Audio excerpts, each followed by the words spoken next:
अस्सलामुअलैकुम वरहमतुल्लाहि वबरकातुहू। रीठे के बारे में कुछ अफराद ने सनती एतबार से पूछा, कुछ अफराद ने घरेलू इस्तेमाल के एतबार से पूछा, कुछ अफराद ने दवाओं के यूजेज इन बॉडी इम्प्लीमेंट के बारे में पूछा था, और कुछ अफराद ने होम इंडस्ट्री के एतबार से पूछा। तो मैं इसके चारों को एक ही केस में समझा देता हूँ और हर बंदा इससे फायदा उठा सकेगा। सॉफ्टबेरी इसको अंग्रेजी में कहते हैं, ये पूरी दुनिया में कहते हैं। मैक्सिको में इसका यूज बहुत ज्यादा है और जमाना कदीम बर सगीर हिंद में नहाने के लिए, बर्तन धोने के लिए, कपड़े धोने के लिए रीठा बकसरत इस्तेमाल होता था। उसमें कोई केमिकल, ब्लीच और कास्टिक नहीं होता है, लिहाजा कौम बड़ी सेहतमंद हुआ करती थी। माजी की बात है, अब नहीं। तो बहरहाल रीठा तो अल्लाह ताला का आज भी मौजूद है, लेकिन कौम के एक सिस्टम ऑफ नेचर चेंज हो गई है। माँ जो है, बाप जो है, पूरी एड़ी चोटी लगा के कमाए कि मैंने हलाल कमाना है, मेहनत से कमाना है, हराम नहीं कमाना है, सूद नहीं खाना है। वो मैं मजदूरी करके ला रहा है। माँ सोच रही कि मैंने अपने बच्चों को अच्छे से अच्छा खिलाना है, हलाल खिलाना है, पाक साफ खिलाना है, अच्छा खिलाना है और हाइजेनिक खिलाना है, गलत घटिया नापाक चीज नहीं खिलानी है। लेकिन बच्चों के दिमाग में आ गया है कि जंक फूड खाना है, जंक फूड खाना है, जंक फूड खाना है।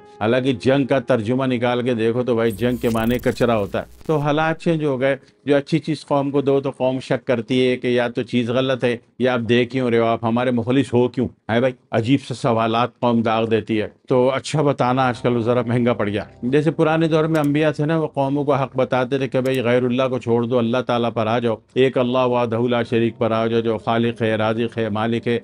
तो कौम अंबियाओं को कहती थी तुम तो पागल हो। तो जब अंबियाओं को ये सुनना पड़ गया तो मेरी और आपकी क्या औकात। तो जिसका अच्छा करो वो गलत सेंस में ले रहा होता है। बार हालात चेंज हो गए। तो हालात ये है कि रीठे का यूजेज बहुत है। सनती इस्तेमाल से रीठा जो है साबुन की दुनिया में भी इस्तेमाल होता रहा है और बर्तन धोने में भी। बर्तन धोने वाली औरतें क्या करती थी कि रात को 4-5 दाने रीठा भिगो दिया गर्म पानी में, निहार में उसका थोड़ा थोड़ा पानी लिया और उससे बर्तन टाकी में लगा के, टाकी गीली करके लगाया तो बर्तन बहुत अच्छे धुल जाते थे। कास्टिक ब्लीच के असरात उसमें नहीं होते थे। जो खाना खाने वाले को अगर आपने सही से 3 दफा प्लेट को नहीं धोया, उसमें कास्टिक ब्लीच रह गया या किसी जौफ में, जड़ में रह गया, तो वो जनाब वाली अगले के पेट में जा रहा है। तो रीठे से ही खतरात नहीं होते थे। दूसरा रीठे का यूज ये है कि काला ब्रश, एक तो होता है ना सफेद ब्रश, व्हाइट ब्रश जिसको वेटिलिगो आप कहते हैं, तो एक ये ब्लैक भी होता है। सफेद ब्रश है, ब्लैक अक्सर तो अंदरूनी हिस्से में होता है, लेकिन कुछ औरतों मर्दों के, औरतों के ज्यादा यहाँ पे पूरा काला सा आ जाता है। मैं झाइयों की बात नहीं कर रहा। झाइयों की दो कैफियत होती है। एक झाई की कैफियत वो होती है कि फाइब्राइड नहीं है तो बड़ी आसानी से खत्म हो जाती है चेहरे की झाइयाँ, लेकिन अगर फाइब्राइड है तो जब तक फाइब्राइड नहीं खत्म होता चेहरे की झाई भी खत्म नहीं होती। मैं बात कर रहा हूँ ब्लैक पक्का, जो ब्लैक डॉट्स होता है जिसको काला ब्रश कहते हैं।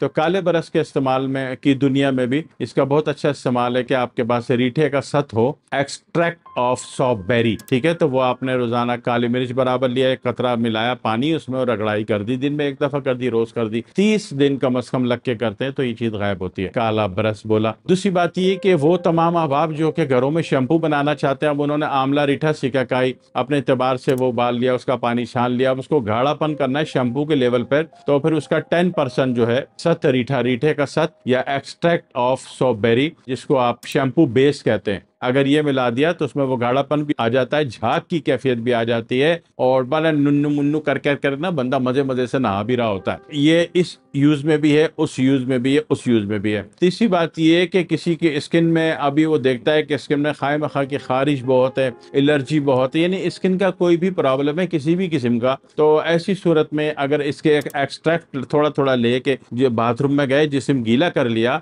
और थोड़ा थोड़ा एक्सट्रैक्ट लेके रगड़ाई कर दी, यहाँ से यहाँ तक कर दी, फिर यहाँ से यहाँ तक, फिर यहाँ से यहाँ तक, इस तरह पूरे जिस्म में कर दी, तो उसमें जो है बॉडी का कोई हिस्सा अगर आप समझते हैं कि वो आपका वो हिस्सा, वो यूनिट जो है हसास बहुत है, और तो उस पर नहीं लगा देना। हसास यूनिट पे नहीं लगाना, इन्ना बड़ा गुब्बारा हो जाएगा, गुब्बारा फटेगा तो फिर इन्फेक्शन, ठीक है। बाकी लगा लो पूरी बॉडी पे, आंखों पे नहीं लगाना, होठ पे भी नहीं लगाना, ये भी नाजुक होता है। तो एहतियात से लगाएंगे, जरूरत के एतबार से लगाएंगे, तो मोहतात रह के लगाएंगे तो हर चीज फायदा दे देती है। दूसरी बात है कि इसको रीठे का सत जो है बाजार से, पंसार से, ऑनलाइन से मिल भी जाता है, लेकिन कुछ अब आप चाहते हैं कि हम रीठे का सत खुद बना लें, तो रीठे का सत आप खुद बना सकते हैं। एक बड़ा सा चूल्हा ले लें, उसमें एक बड़ा सा स्टील का परात, जिसको अरबी में आप सैनिया कहते हैं, बड़ा सा स्टील का परात, या सनिया रख दें या बड़ा सा स्टील का पतीला डाल दें और इधर वॉशिंग मशीन रखें। वॉशिंग मशीन में रीठे जो है रात को काट के आपने 1 किलो रीठा है तो 2 किलो पानी में भिगो दिया था, सुबह इस सारे को उठा के वॉशिंग मशीन में डाल दें। अब ऊपर जो जो जो झाग आती जा रही है ना, वॉशिंग मशीन चलती जा रही है,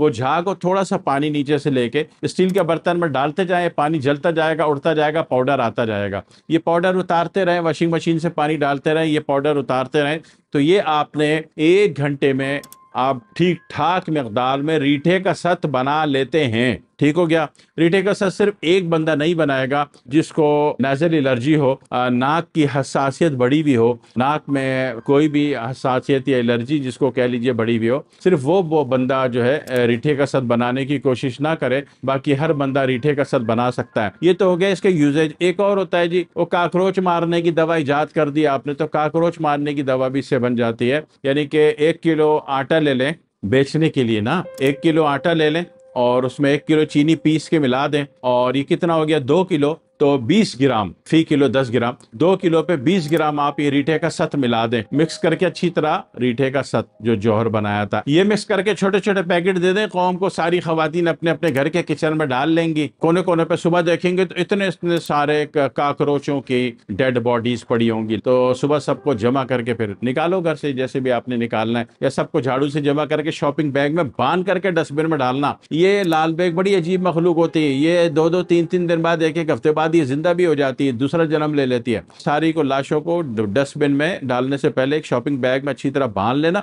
और फिर डस्टबिन में डाल के निकालना घर से इनकी लाशों को। तो ये इसके 4-5 यूजेज हैं, आपके ऊपर है आप किन हालात में है, कहाँ आपको जरूरत है, तो वहाँ इसको यूज करने से आप फायदे में आ जाते हैं। और जब फायदा हो जाए, धंधा हो जाए, कारोबार हो जाए, पैसे आ जाए चमकते हुए कड़कते हुए खुशबूदार किस्म के नोट, फिर उसके बाद दुआओं में याद रखना है। वस्सलामु अलैकुम वरहमतुल्लाहि वबरकातुहू।